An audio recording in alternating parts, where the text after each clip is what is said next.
तिमीलाई थाहा छ कि नै तर हिँडेको चाहिँ है if you go for a walk है त्यसको चाहिँ धेरै बेनिफिट्सहरू छ कि आजको भिडियोमा चाहिँ हामी त्यो डिस्कस गरौँ है त तिमी र म भएर ओके लेट्स टक है त यदि तिमीलाई स्ट्रेस फिल भइरहेछ भने if you go for a walk है it will be like a medicine for you के तिमीलाई चाहिँ मेडिसिन जस्तै त्यसले वर्क गर्छ कि तिमीलाई यदि तिमी वकमा गयो भने यदि तिमी हिँड्न गयो भने पनि है धेरै मेन्टल्ली तिमी फ्री हुन्छौ कि धेरै बन्डेजहरूबाट तिमी फ्री हुन्छौ स्पेसली मैले पनि एक्सपिरियन्स गरेको है मैले पनि एक्सपिरियन्स गर्दा चाहिँ के भएको छ भने यदि म जतिखेर मलाई मुड अफ भएको हुन्छ नि त्यतिखेर चाहिँ म वकमा गएँ भने I will feel lot more के अरे एकदम पिसफुल फिल हुन्छ कि अकर्डिङ टु WHO पनि के भनेको छ भने WHO ले पनि if you go for a walk है एटलिस्ट 30 मिनट वक है त्यति चाहिँ आफूलाई निकाल्नै पर्छ अरे के नत्र भए तिमी चाहिँ अनहेल्दी भएर you may suffer from many diseases क्या could occur in your life यदि तिमी वकमा जाँदैनौ भने अनि WHO ले अर्को पनि के भन्छ भने यु मस्ट है एटलिस्ट 4000 स्टेप तिमीले चाहिँ हिँड्नै पर्छ अरे के दिनमा एक दिनमा 4000 स्टेप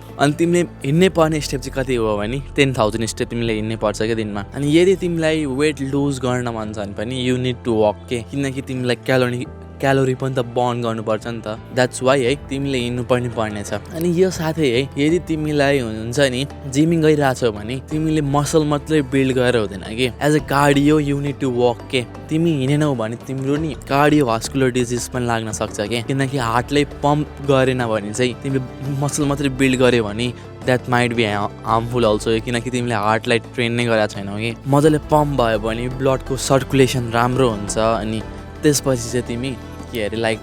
मजाले हुन्छ कि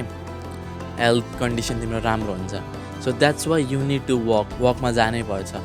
अनि के छ अरे खै के एउटा मैले फ्याक्ट पनि पढाएको थिएँ कि वक गरौँ भने चाहिँ it's a form of meditation के तिमीले मेडिटेसन पनि गर्नु पर्दैन अरे कि एक्लै नेचरमा आफूले टाइम स्पेन्ड गर्यो भने अफकोर्स तिमी सिटी एरियामा बस्छौ भने you can go for a walk to like forest छ भने छेउतिर त्यता जाँदा हुन्छ अर एल्स खाली जग्गामा तिमी हिँड्न आफै एक्लै क्या आफूसँग टाइम स्पेन्ड गर्दाखेरि चाहिँ it will be lot more beneficial to you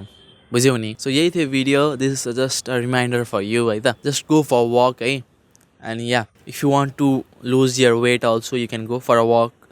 अनि if you want to be free from any bondage है you can go for a walk अनि if you want to be fit also you can go for walk एउटै है त होइन okay this भिडियोमा चाहिँ यो भिडियोमा चाहिँ यति नै थियो I hope you like this video keep watching by by